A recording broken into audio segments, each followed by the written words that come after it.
Is it perhaps to distract away from releasing some files from a man whose last name begins with the first letter of my name? Probably yes, but there's other reasons too. Let's discuss. Trump kills 20 billions in trade talks over a viral ad, and while the world stares at Canada and Reagan, what exactly is happening behind the scenes? Today we'll trace the anatomy of distraction, how a diplomatic meltdown might serve as cover for economic trouble, and why in politics, the loudest story is rarely the most important one. We'll start with a spectacle, the Reagan ad, Trump's fury, and the collapse of a North American trade deal. Then we'll look at what was happening in the US economy at that exact moment and who was benefiting when the public looks away.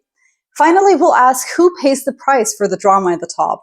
Yesterday, the internet was flooded by a headline that dropped like a stone. All trade negotiations with Canada are hereby terminated. This is not diplomatic code. This is a shout, a table flip, a spectacle, a tantrum, and it comes, curiously, not from a momentous policy difference or high-stakes betrayal, but from an advertisement. A provincial government in Ontario spliced together Ronald Reagan quotes, slow-motion steel and swelling strings.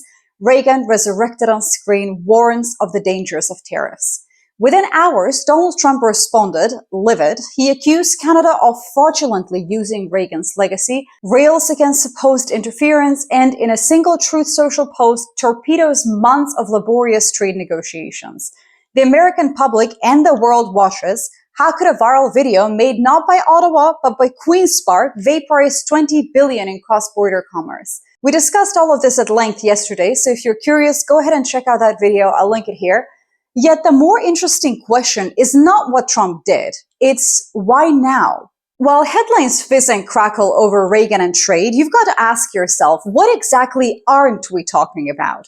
Because there is a much quieter crisis rippling across the United States, one that frankly has a lot more to do with most people's lives than any diplomatic slap fight over a vintage campaign ad. Let's just sit with this for a second. For the first time in living memory, seriously, I don't mean decades, but I mean ever, the US government says that it just won't be releasing inflation data next month. Not we're running late, not we need a little more time. They're just flat out not doing it. The entire Bureau of Labor Statistics is essentially shuttered. No one's going out to collect prices. No one's tabulating what groceries cost or gas or rent. There is quite literally no official number for how fast prices are rising. I'll discuss the seriousness of the economic impact of this later in the video. Please stick around for that. This is not some accidental oversight. It's the system short-circuiting in real time, in my view. The guy who was in charge of this department, he was fired, basically for telling the truth about unemployment, fired for doing his job, basically. Trump tried to put in a replacement, but that pick was so spectacularly unqualified that even his own party couldn't quite stomach it, and the nomination just evaporated. So you've got this empty chair at the top, no one running the show, and just this growing sense that the adults have left the building. No data, no leadership, only rising anxiety on so many different levels. It's like someone cut the wire to the warning lights on a plane and told the passengers, don't worry, if you don't see the blinking red, there is definitely nothing wrong. Meanwhile, out in the real world, something more quietly devastating is happening. Food aid for 42 million Americans, I mean 42 million people, is hanging by a thread. SNAP, which used to be called food stamps, is suddenly at risk of major disruption. For context, this is a program that goes all the way back to the Great Depression. It's never been paused or cut off like this before, literally never. Who relies on this? It's not just an abstract number. It's seniors on fixed incomes. It's parents trying to keep their kids fed. It's people with disabilities, people who need it most. And now all across the US, food banks are seeing lines out the door. Some have had to put up handwritten signs, please take only what you can use. There are others who need help. Imagine that, having to ration charity in the richest country on earth. But the thing is, for most of the media, this is not necessarily newsworthy because it's not a spectacle. No one's yelling about it on cable. We're not seeing dramatic split screens or countdowns to the next food shipment. It's not sexy talk. It doesn't trend, and you certainly won't see a primetime White House press conference about it. But this is the actual ground truth for tens of millions of people. And while all of this is happening, what's the main event? Not families worrying if they'll be able to afford groceries next week, not workers anxious about whether they'll have a job by Christmas, but a diplomatic blow-up over a Reagan ad that most Americans will never even see. That's what gets the spotlight.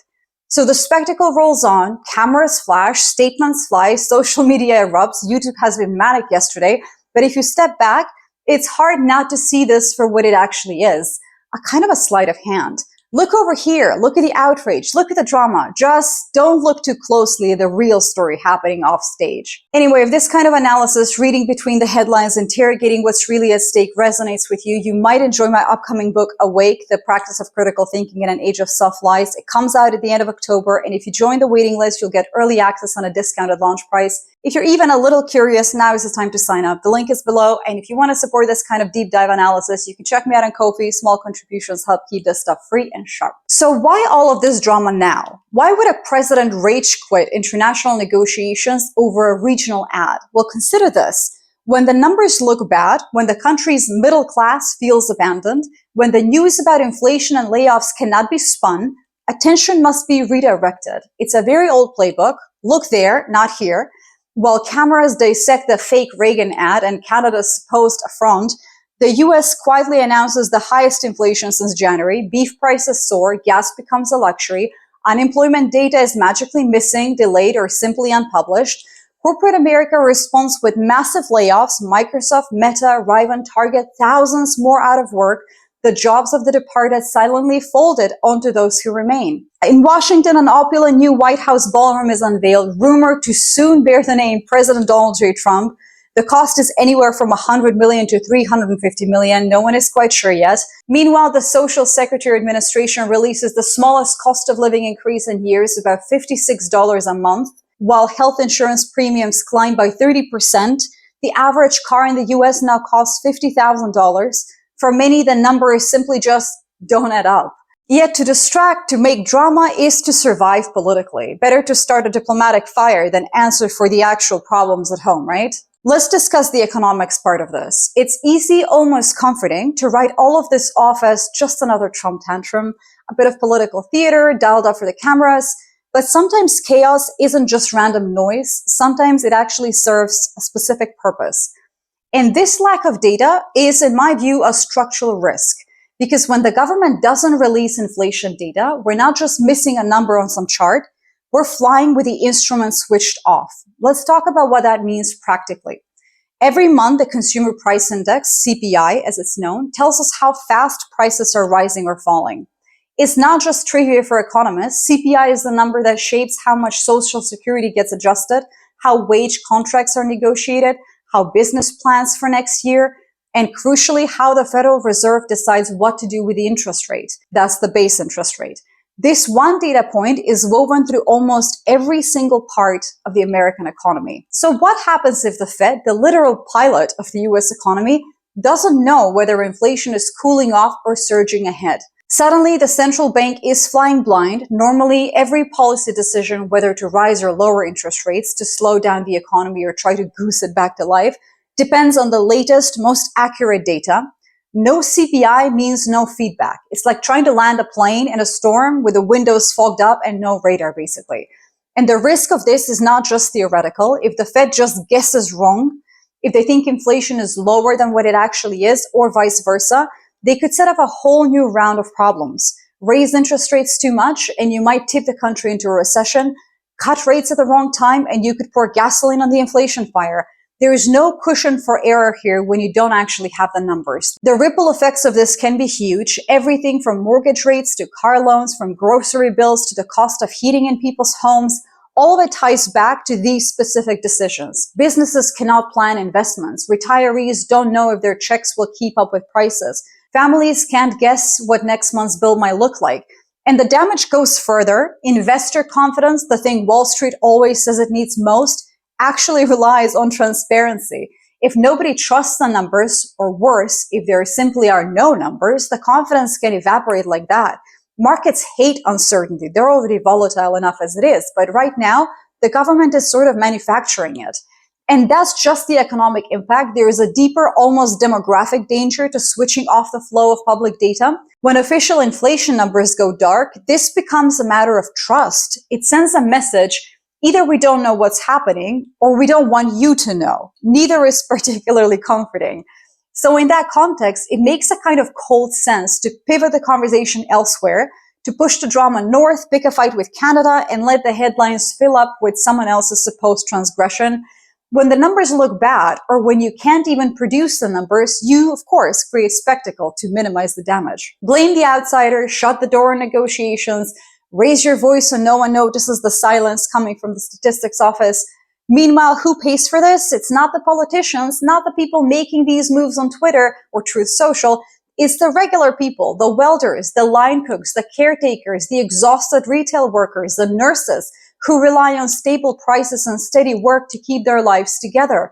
It's the families trying to plan for a future that suddenly feels unmoored, and businesses trying to keep the lights on without any idea what the world will look like in 6 months. So yes, it's theater, but it's the kind where the cost is real and the audience is left wondering what's going on backstage.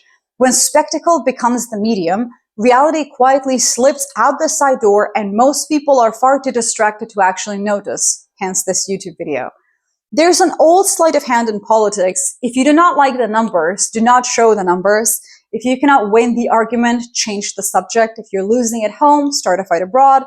The tragedy is not just that the US lost a chance to renew a partnership with Canada, or that the memory of Ronald Reagan became the pretext for a diplomatic walkout. The tragedy is that millions will remember the trade drama, but few will notice the month the numbers vanished, or the week food banks rationed meals, or the layoffs that followed quietly like falling leaves. We have many other videos that dig into the US-Canada relationship and how economic misdirection shapes public debate. All of that is linked below. But let's end on this note. A government that governs by distraction governs by erasure. What matters most is what remains currently unseen. And so, as always, look past the stage. Look for what they don't want you to see. This is House of L. I'll see you in the comments.